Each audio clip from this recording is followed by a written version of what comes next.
Hi. I wanted to give you an update. I hope this isn't too soon, but I feel guilty about talking about and writing lots of negative stuff. So I want to give you both bad news and good news. First of all, we'll start with the bad news, and hopefully that you can wade through that to the good news and you'll feel better, at least partially. In 2023, I was injured at work. Amazon and Sedgwick denied me workers' compensation despite the fact that it had happened at work. I had worked very hard at Amazon, harder than a lot of people, and that was my reward: betrayal. This is only the tip of that iceberg. And when I say that iceberg, I mean my iceberg with Amazon. There are lots of other people who have been screwed over by Amazon. It is an international problem with this company. They are so rich and powerful that they will break any, in my opinion, right? They will break any law that it won't cost them too much money to pay off in court or outside of court in the case of a settlement. So they use their bean counters and they calculate how much is it going to cost us to follow this law? How much is it going to cost us to break this law?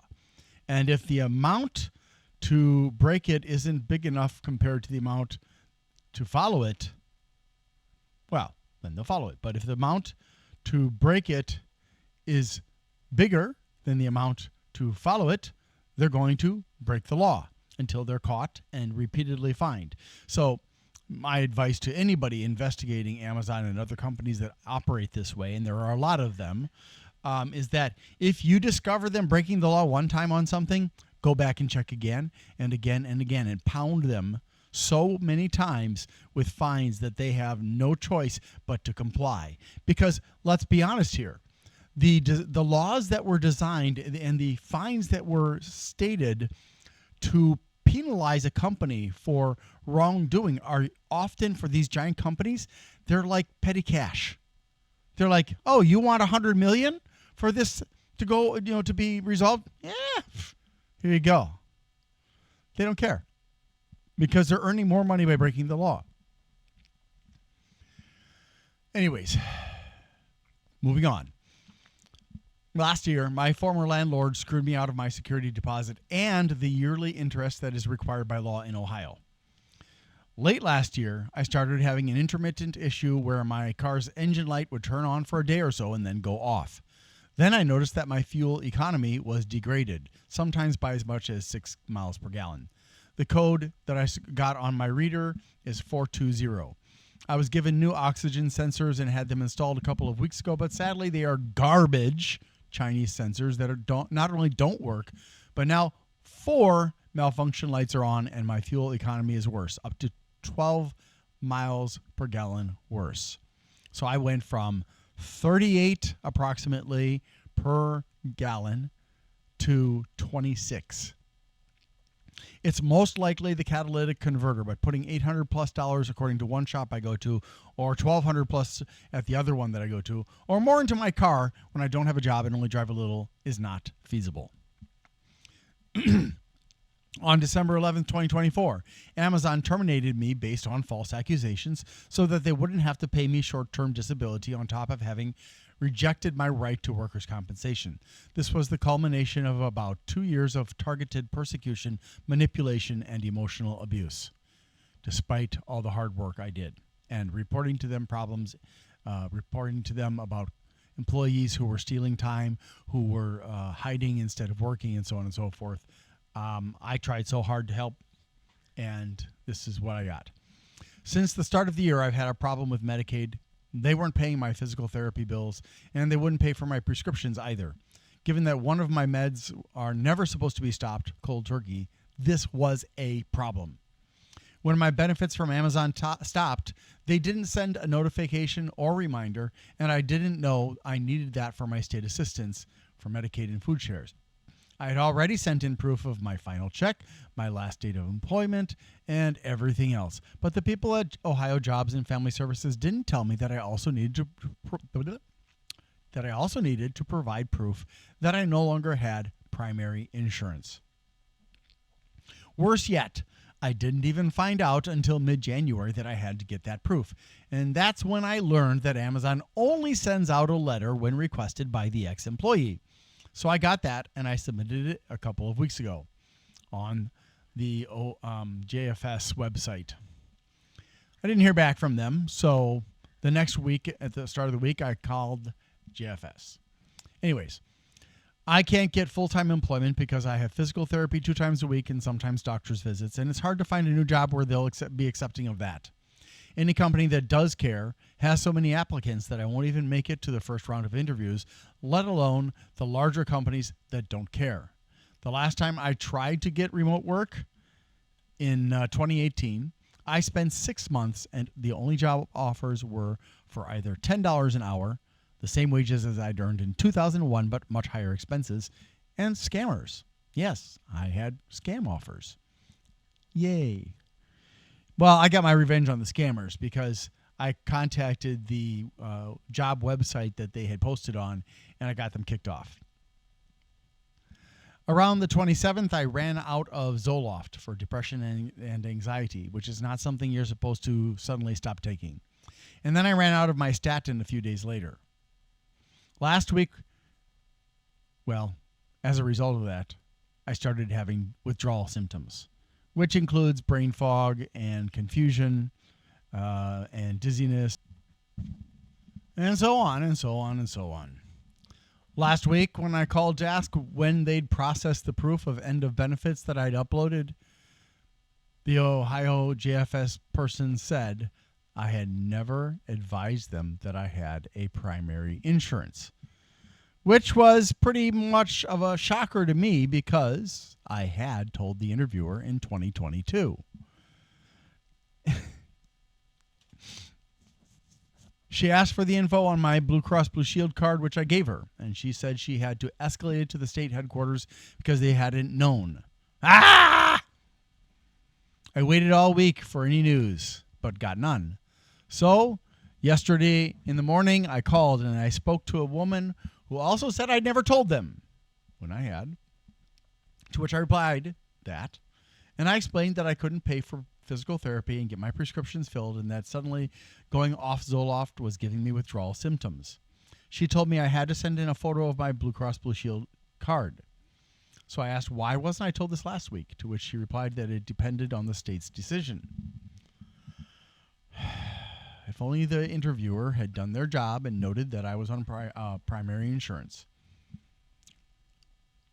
The irony here is that various medical places I visited all confirmed that it's my primary, and I believe I even heard that from someone in JFS last year. On top of that, there were other indicators that JFS knew, such as it being switched to transitional Medicaid. I was getting stressed yesterday because of the withdrawal and the continuing issues with Medicaid, and then there's the inability to work full-time or drive far, and the car not working right. So, that's the bad news. Are you ready for the good news? I sure needed it yesterday, and it was such a relief. Later yesterday, the lady at JFS called me back. A miracle in and of itself because they're overworked and understaffed. To inform me that I should be able to get my prescriptions filled and my physical therapy bill paid. I called the PT office and told them to bill my insurance again. I then called the pharmacy, but they said that my insurance still indicated that my insurance from Amazon was still active.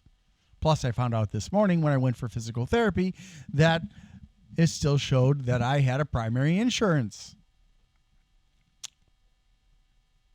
Yeah, anyways. So, of course, I called my insurance company, and the lady informed me that she had never told them that my benefits were terminated on 12/31. Now, I'm sorry, not she, but Amazon.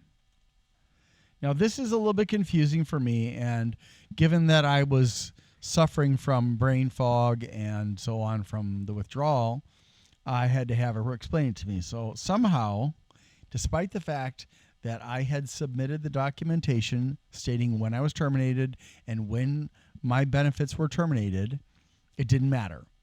she had to have it straight from Amazon. So she said, I explained everything to her, and she said she'd contact Amazon to get the update, even though I'd already submitted that information to JFS. And then she'd call my pharmacy and make sure they filled my prescription. And said she'd call me after. Guess what? She did it. So Bria from Ohio JFS and Sabrina from CareSource were my heroes yesterday. Thank you, ladies. Thank you so much for going the extra mile to help me so I can get out of this morass of confusion. I really appreciate it. I don't know how to spell your names correctly, but let me know. In fact, there was a third lesser hero too. Since I switched to this pharmacy at Walgreens, I'd never been able to get auto notifications. We'd tried a few times, but it never worked. However, when Sabrina called in, she had Caitlin turn on notifications. So I actually got an invitation. I said yes to the invitation, and I got a notification when the prescriptions were ready.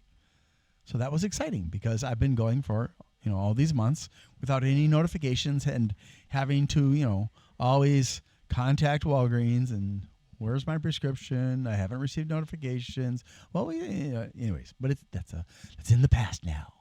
Yes. I've got my missing prescriptions now too. So the dizziness and brain fog should disappear in a few days. Now you're asking why in a few days? Why not immediately? Well, you see, like steroids, things like Zoloft take some time to build up in your body to the point where they'll be effective. I expect I've already noticed a significant decrease in the level of problem I'm having with the Zoloft or the Zoloft withdrawals. So I figure by tomorrow it's going to be all gone because I'm feeling pretty good today. Finally, I saw my surgeon's physician assistant yesterday, and between the X-rays and the range of motion testing, she said it looked great. My shoulder keeps getting better little by little. Last Friday, my physical therapist assistant said that it was average to slightly above average in progress, which is, of course, something that I am very happy to hear, because if she had said I'm behind, I'd be like, what can I do to catch up? Now, and this part is specific to my tech channel, the PC Expert Amateur. But I hope you survived the first part. It wasn't so gloomy in the end, though, right? Some progress is made. I want to ask for some help. This is, again, for TPCEA. I would like to build an AMD PC to also perform tests with. Why, you ask? Good question. AMD and Intel CPUs are not the same, nor are some of the components, such as the main board, cooler, and RAM. In order to help AMD buyers to choose the correct cooler, I have to use an AMD build, or else my videos will only be valid for Intel. The third option is to build a device with a dummy CPU that can simulate different sizes, TDP, hotspots, etc., which would be enormously expensive. We're talking at least 10 grand would be my guess. And the other options would be invalid for both brands. I won't be spending as much money as I did on my Intel PC, but here's what I want to build. And I'm going to tell you the estimate of the price range too. I used PC Part Picker when I could and other places when I could not. So the CPU is the AMD 7900X, and that's because it's a hot processor, and it goes for about $365. Then I'll also get an offset mount for the CPU. That will cost anywhere from $5 to $25. The motherboard, I want to get an ATX B or X AM5 board. That can cost anywhere from $200 to $700. The graphics card, I'm going to stick with getting the Intel Battlemage B580, which should cost me $200 to $300. I know there are other Battle Mage cards that are more expensive, depending on the brand. But when I looked, that's the range that I saw. A lot of the cards were already gone. Storage. A 1 terabyte M.2 PCIe Gen 4x4 NVMe SSD for Windows. That gives Windows a nice amount of space to operate without having to compete with other things, because I'd also get a 2 terabyte SSD. Now, the 1 terabyte one costs anywhere from $51 to $240. The 2 terabyte one costs anywhere from $150 to $330. I would like to get a 4 terabyte SSD, but those things typically are over $200 to start. And if they aren't, they're probably really cheap, not probably particularly reliable. Then again, some of the big brands have some problems too. Right, Samsung? Okay, now, the power supply. I'm looking at 700 to 900 watts, so that's somewhere between $70 to $600. Except for the one that I saw that was a Seasonic brand that was over $1,200. I think that was, like something they marked up so high nobody would want to buy it. But I don't know. And finally, the RAM. DDR5, 32 gigabytes, 6,000 megahertz, CL30, and then it would be 2 sticks of 16 each. I wouldn't mind having more, but I think that for the purposes of testing, there's no reason to have more. In fact, I probably could get by with 2x8 or 16 gigabytes. But I don't want to push my luck. I don't want to create a problem by going too low. So I'd rather have a little bit too much than not enough. So whichever fans I like, I've got so many in my inventory, so it doesn't even matter. I don't need any help with that. And then I have a choice of cases. I prefer to go with one of my large cases because I'm going to be in there again and again and again, changing things. So I'm not really going to look at my smaller cases, nor am I going to use my Corsair 5000X, which I found to be a pain in the butt to work in as a tester. As a regular person, it's fine. It's got really good airflow, which surprised me. After I bought it, I looked at it, I was like, oh my God, this thing's got horrible airflow. But then I realized eventually, no, it's got good airflow. Now, if you've been paying attention to my channel, you know I also have the Lian Li SUP-01 and the 011 Dynamic, the Montech King 95, the Kami's Kingdom Classical Storage Master, the Zalman I4, Cooler Master Cube 500 Macaron Flat Pack, and the DIY PC DIY-S08-G. But each of those has challenges due to size, missing components or features, and or ease of working in frequently. And so I don't want to use those because of those things. I really am happy with my Morpheus, and I don't want to have to work in a different case that is going to make it stressful for me. Now, having said that, why don't I get another Morpheus? Well, I probably could. I saw a few weeks ago that they were on sale again on eBay for well under $100. I mean, but, I have more important needs than getting another Morpheus, especially since I already have at least 2 choices. So unless another valid case falls into my lap, that leaves the Antec P20C and the Silverstone Seda A2. Both are excellent choices, and each has special benefits. It's hard for me to choose, so I'll let the top donor choose. Okay? You get to choose which case I build it in. So the total ranges from, on the low end, $1,161, which is not bad, to $3,150. So I'm obviously, not going in the direction of the 3,000 plus. I'm not expecting to get $2,000 in donations, so those really expensive items are a no-go. And the B580 will save a lot of money.